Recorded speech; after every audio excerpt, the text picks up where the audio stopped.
Once upon a time, there was a peaceful village nestled by the riverside. Flourishing crops, singing birds, and the cheerful chatter of villagers painted a picture of harmony. However, one stormy night, the heavens opened and the river roared, flooding the village. Terror gripped the villagers, but they didn't lose hope.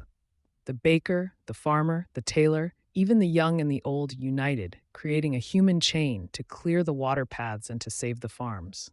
They worked day and night, sharing food, strength, and courage. Seeing this, villagers from neighboring towns came to their aid. Together, using their wit and will, they erected barriers, rescued animals, and salvaged their homes. And the day arrived when the sun shone again.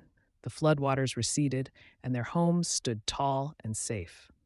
The flood brought destruction, but it also brought the villagers closer and taught them the power of unity.